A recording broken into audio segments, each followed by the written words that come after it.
네, 안녕하십니까. 제가 이번에 가져온 논문은 세그먼트 애니띵으로 이게 4월 5일에 아카이브에 공개가 됐고 페이스북 AI 리서치 팀에서도 그때 공개가 되어서 아직 어디 학회에는 발표가 되지 않았고 우선 아카이브에 굉장히 최근에 올라온 논문으로 우선 제목에서 볼 수 있듯이 되게 간결하고 강력한 세그먼트 애니띵이라는 논문의 제목을 가져왔습니다. 이 논문은 앞서 말씀드린 대로 페이스북, 그러니까 이제 메타 AI 리서치 팀에서 논문을 작성하였습니다. 우선 목차는 되게 목차가 많았는데 논문의 목차와 동일하게 진행하도록 하겠습니다. 우선 논문에서도 이 논문 자체가 어느 것이든 세그먼트 할 수 있다는 파운데이션 모델에 관한 거이기 때문에 우선 태스크와 모델과 그리고 데이터를 어떻게 얻었는지 데이터 엔진과 또 데이터셋 다양한 실험들이 있기 때문에 이 하나하나 세부적인 디테일한 내용을 발표하기보다는 우선 논문의 전체적인 내용을 살펴보는 식으로 발표를 진행하도록 하겠습니다. 우선 최근 들어서 특히 자연어 처리 NLP 분야에서 파운데이션 모델이 되게 학계 이외에도 되게 뉴스에도 자주 오르내리듯이 챗 GPT가 대표적으로 굉장히 화제가 되고 있었고 이런 NLP 모델들이 최근에 굉장히 파운데이션 모델로 거대해지면서 많은 관심을 받고 있었습니다. 여기에 이어서 이 논문은 이런 파운데이션 모델을 이미지 세그멘테이션에 적용을 하겠다고 한 논문이고 여기 보이시는 그림 같이 이게 다 세그먼트 애니띵 모델을 통해 세그멘테이션 된 것인데 우선 마스크가 적은 50개 이하의 마스크부터 그리고 점점 많은 500개 이상의 마스크까지 잘 분류되고 있다고 하면서 논문은 시작하고 있습니다. 우선은 파운데이션 모델을 세그멘테이션을 위해 구성을 할 때 가장 중요한 요소가 태스크, 어떤 태스크로 제로샷 제너럴리제이션을 할 것인지 그리고 어떤 모델 구조로 이것을 구현할 것이고 또한 어떤 데이터를 통해서 이런 태스크와 모델을 잘 활용해서 좋은 성능을 뽑아낼 수 있는지 이렇게 가장 세 가지 요소로 이 논문은 이 세 개가 가장 중요하다고 말하고 있고 우선 여기서 태스크를 먼저 말씀드리면은 태스크에서 우선은 기존의 NLP 모델에서도 계속 사용되고 있던 프롬프트 방식을 여기 이 논문에서 세그멘테이션에 옮겨 적용하였습니다. 프롬프트 같은 경우에는 왼쪽 아래 그림에서 보시다시피 어떤 포인트나 바운딩 박스나 아니면은 마스크 또 텍스트도 프롬프트로 들어가서 인풋이 될 수 있는데 이런 또한 이미지를 포함해서 이런 것들이 인풋으로 들어가게 되면 모델을 거쳐서 결국 하나의 어떤 예측된 마스크로 나오는 그런 구조를 목표로 이 논문에선 태스크에 적용을 하였습니다. 그리고 이후로 세그먼트 애니띵 모델 같은 경우에는 아래와 같이 이미지가 들어가면 이미지 인코더를 거치고 인베딩을 거쳐서 여기서 또 앞서 말씀드렸던 프롬프트에 있는 마스크, 포인트, 박스, 텍스트 이런 인풋들이 있는데 이런 인풋들을 넣어서 마스크 디코더를 거쳐서 어떤 마스크를 예측하는 구조로 나오고 있는데 지금 보시다시피 오른쪽에 마스크가 3개 나오고 있는데 어떤 가위의 한 부분을 찍었을 때 이 가위의 전체적인 부분을 가리킬 수도 있고 그리고 가위의 손잡이 부분만 가리킬 수도 있고 또 손잡이 부분 중에 하나만 가리킬 수도 있기 때문에 이런 모호한 것을 해결하기 위해서 우선 3개 정도의 다양한 모호한 마스크를 예측하도록 구현을 했고 그리고 프롬프트에 이런 인풋을 넣을 때 우선 포인트와 바운딩 박스 텍스트 같은 경우에는 스팔스한 프롬프트라고 구성을 해서 이전에 오픈 AI 쪽에서 발표됐던 클립 방식을 사용해서 인코딩을 해서 마스크 디코더에 넣었고 그리고 마스크 같은 경우에는 컨볼루션을 거쳐서 마스크 디코더에 넣게 되었습니다. 그리고 여기 나온 이미지 인코더 같은 경우에는 저희 세미나에서도 이전에 발표됐었던 마스크도 오토 인코더를 통해서 프리트레인드된 VIT 모델을 사용하였습니다. 그리고 이렇게 마스크 디코더에 들어가면 마스크를 예측하게 되는데, 이 마스크를 예측하는 모델 같은 경우에도 트랜스포머 모델을 수정한 마스크 포머 모델을 기반으로 디코더를 구성해서 마스크를 나타내고 있고, 그리고 앞서 말씀드렸던 것처럼 마스크를 여러 개로 예측을 하는데, 여기 논문에서도 마스크를 여러 개 나오도록 했는데 3개 정도면 가장 적당하다고 논문은 말하고 있었습니다. 그리고 또한 각각의 마스크를 평가하기 위해서도 각각 컨피던스 스코어를 뽑아내도록 하였습니다. 그리고 이 모델 같은 경우에는 프롬프트 인코더랑 마스크 디코더가 웹브라우저나 CPU에서도 충분히 50ms 정도의 속도로 돼서 리얼타임으로 인터랙티브하게 사용할 수 있다고 유용하다고 말하고 있으며, 그리고 또 모델의 로스나 트레이닝 같은 경우에는 포컬 로스와 다이스 로스 두 개를 사용했는데, 포컬 로스와 다이스 로스를 20대 1의 비율로 섞어서 사용하였습니다. 그리고 이제 그 파운데이션 모델에서 어쩌면 가장 중요하다고 볼 수 있는 대규모의 데이터를 어떻게 얻었는지 설명하고 있는데, 우선 마스크가 1.1 빌리언의 마스크를 가진 데이터셋으로 굉장히 방대합니다. 이 방대한 데이터셋 같은 경우 사람이 다 일일이 만들 수가 없기 때문에 우선은 3가지 태스크로 나눠서 진행을 했는데, 우선 가장 첫 단계는 실제로 사람이 어노테이션을 진행을 합니다. 우선은, 그리고 그 다음 같은 경우에는 세미 오토매틱 스테이지로 조금은 사람의 개입이 줄어들고, 마지막으로는 풀리 오토매틱 스테이지로 더 이제 자동화되어 그런 3단계로 마스크를 얻었습니다. 우선 수동 단계, 가장 첫 번째 단계를 말씀드리면은, 가장 첫 번째 단계도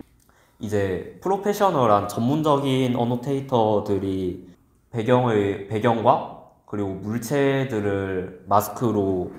분류를 했고, 이 태스크 같은 경우에도 하나의 이미지를 너무 대충 할 수도 있기 때문에 하나의 이미지를 마스크를 만들 때, 어노테이션을 할 때 일정 시간 이상 살펴보고 그렇게 진행을 하도록 우선 마스크를 얻었습니다.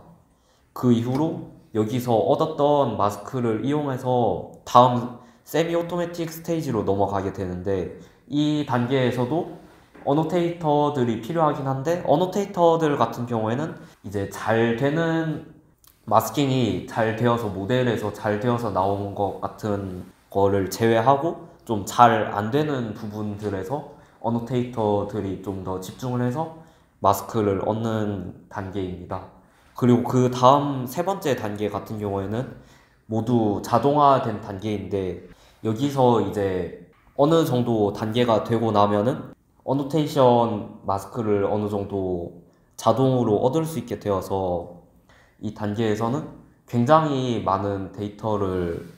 얻었습니다. 그리고 이 세그먼트 애니팅 데이터의 거의 대부분의 데이터를 풀리 오토매틱 스테이지를 통해서 얻었다고 합니다. 그렇게 해서 얻어진 세그먼트 애니팅 데이터셋에 대해 다시 말씀드리면은, 우선은 이미지가 11밀리언, 그러니까 1100만 개 있고, 그리고 1.1 빌리언의 세그멘테이션 마스크로 이루어진 굉장히 거대한 데이터셋입니다. 이런 거대한 데이터셋이 사실은 원본은 훨씬 더 고해상도의 이미지를 가지고 있는데, 데이터셋이 너무 또 용량이 크면은 이용하기 불편하고 어려울 수도 있기 때문에 오히려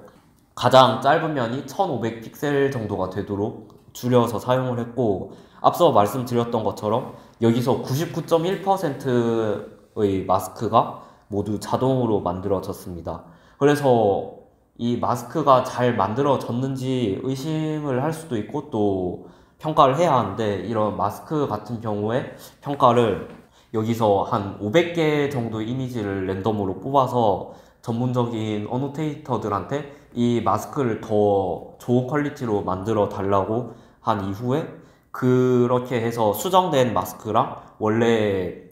자동으로 만들어진 마스크 2개를 비교하였습니다. 그렇게 해서 비교했을 때 94%의 쌍이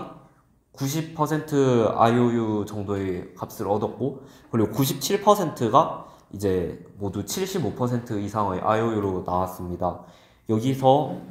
이전 연구에서 어노테이터들 간의 컨시스턴시가 유지되는 IOU가 한 85%에서 91%라고 했는데 94%의 쌍이 90% 정도의 IOU를 유지하고 있기 때문에 이것도 사람이 어노테이션 했을 때랑 비슷하게 데이터를 쓸만하다고 볼 수 있습니다. 그리고 이거 같은 경우에는 마스크 속성을 나타내는 것인데, 다른 데이터셋들, 여러 가지 데이터셋들과 비교를 했을 때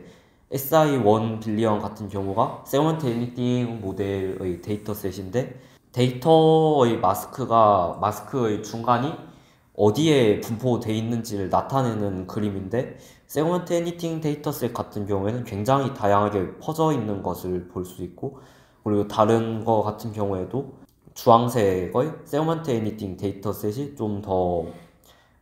한 이미지당 마스크도 좀 더 많이 돼 있고, 또 그런 데이터셋의 속성을 말하고 있는 페이지입니다. 그리고 또 이거 같은 경우에는 이제 데이터셋을 만들어서 데이터셋을 설명하기 때문에 이 데이터셋의 국적이라든지 어떤 성별 아니면은 나이에 따른 그런 데이터셋을 분석한 것인데, 우선은 또 이 부분은 이 정도 보여드리고 넘어가도록 하겠습니다. 그리고 이제 얻은 데이터셋으로 학습한 세그먼트 애니띵 모델을 평가를 해야 하는데, 우선은 세그먼트 애니띵과 다른 23개의 다른 데이터셋들과 비교를 했습니다.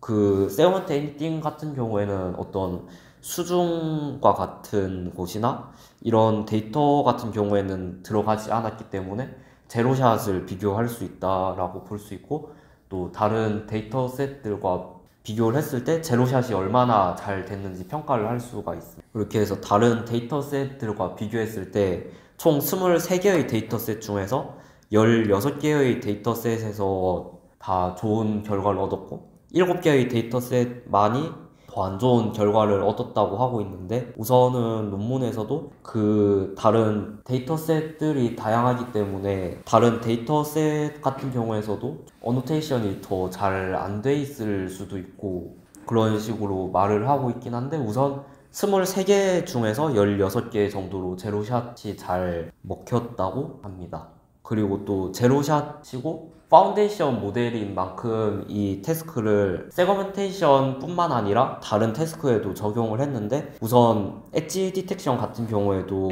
세그멘테이션이랑 좀 다른 태스크라고 볼 수 있는데, 여기서도 비교했을 때 우선은 표를 보시면 위에 같은 경우에는 제로샷이 아닌 모델이기 때문에 좀 더 성능이 좋았는데, 아래의 제로샷 모델들과 비교했을 때는 우선은 세그멘트 애니띵이 여기서도 제로샷에서는 제일 성능이 좋았다고 하고 있으며, 실제로 그림에서도 엣지를 잘 표현하는 그런 모습을 볼 수가 있습니다. 그리고 또한 오브젝트 프로포절 같은 경우에서도 우선은 VIT 쪽 모델과 비교를 하고 있는데, 세그먼트 애니띵은 제로샷 모델인 만큼 성능을 봤을 때 좀 더 떨어지지만 제로샷이 이 정도 비슷한 성능을 보인다고 하고 있으며, 그리고 인스턴스 세그멘테이션 쪽에도 적용을 했을 때 인스턴스 세그멘테이션이 어느 정도 잘 되고 있다라고 하고 있습니다. 그리고 마지막으로 텍스트 투 마스크를 적용했을 때 텍스트를 줬을 때 마스킹을 하는 태스크인데, 여기 같은 경우에는 좀 잘 안 되는 경우도 있었는데, 이 경우에 포인트를 알려주면은 확실히 잘 된다라고 하고 있습니다. 그리고 또한 앞서서 나왔던 데이터셋을 얻는 태스크에서 매뉴얼한 데이터셋을 사용한 것과, 그리고 세미 오토매틱, 오토매틱, 그리고 또 오토매틱 올리만 사용했을 때 우선 오토매틱한 데이터셋을 모두 사용했을 때 가장 성능이 좋았다고 하고 있으며, 그리고 트레이닝 이미지가 많아질수록 성능이 조금씩 올라갔다고 하고 있습니다. 11밀리언 모두 사용했을 때 가장 좋긴 했는데 1밀리언과 비슷했을 때 약간 비슷해서 1밀리언만 사용해도 좀 효과적일 것이라고 말하고 있으며, 또한 VIT 모델의 크기에 따라서도 비교를 했는데, 여기서도 모델의 크기가 커질수록 성능이 더 좋아집니다. 그런데 이제 모델의 크기가 커지는 거에 따라서 확실한 성능이 큰 향상이 안 보이기 때문에 오히려 더 적은 모델을 파라미터가 더 적은 모델을 사용하는 게 더 빠르고 더 실제적으로 사용하기엔 더 효율적일 수도 있다고 하고 있습니다. 그렇게 해서 이 논문 같은 경우에는 이미지 세그멘테이션에 파운데이션 모델을 적용한 논문으로 볼 수 있으며 굉장히 방대한 데이터셋을 이용해서 굉장히 다양한 태스크에 적용할 수 있는 파운데이션 모델의 의의를 가지고 있다고 보고 있으며 또 파운데이션 모델인 만큼 다른 태스크에도 적용했을 때 어느 정도 잘 적용이 된다고 볼 수 있습니다. 그리고 여기서도 이제 논문에서 밝히는 리미테이션 같은 경우에도 우선 세그먼트 애니띵 모델이 어떤 한 특정 태스크에 잘 되도록 만든 게 아니라 제로샷에 집중해서 좀 더 일반적인 분류를 잘 하도록 했기 때문에 우선은 전체적인 퍼포먼스가 한 태스크에 집중한 것보다는 좀 더 낮을 수 있다고 하고 그리고 앞서 말씀드렸던 것처럼 좀 더 무거운 파라미터가 많은 이미지 인코드를 사용하게 되면은 좀 성능이 실시간으로 나오지 않을 수도 있다고 하고 있으며 또 앞서 말씀드렸던 것처럼 텍스트 투 마스크 태스크에서 텍스트를 줬을 때 마스크를 분류해줘야 하는데 분류가 잘 안 되는 경우가 있어서 이 마스크가 어디에 있다고 포인트를 찍어주면 잘 된다고 말씀드렸었는데 이 부분도 아직 잘 안 되는 태스크라고 볼 수 있기 때문에 한계로 제시하고 있었습니다. 그리고 또 이 논문의 큰 컨트리뷰션으로 보면은 우선 세그먼트 엔딩 모델 같은 경우에 이미지 세그멘테이션에서 파운데이션 모델의 새 지평을 열었다고 볼 수 있으며 또 이 파운데이션 모델을 위해서 굉장히 큰 데이터셋 SA1 빌리언 모델 데이터셋을 공개했기 때문에 이 점에서 좀 의의가 있다고 볼 수 있습니다. 그리고 또 이 데이터셋 같은 경우에는 원래 더 고해상도를 가지고 있었는데 좀 더 줄인 만큼 나중에는 더 이쪽 세그멘테이션이나 이미지 쪽에서 파운데이션 모델이 더 발전하고 데이터셋이 더 많아지다 보면은 더 좋은 성능의 파운데이션 모델을 비전에서도 볼 수 있을 것이라고 생각을 합니다. 이상으로 발표를 마치겠습니다. 감사합니다.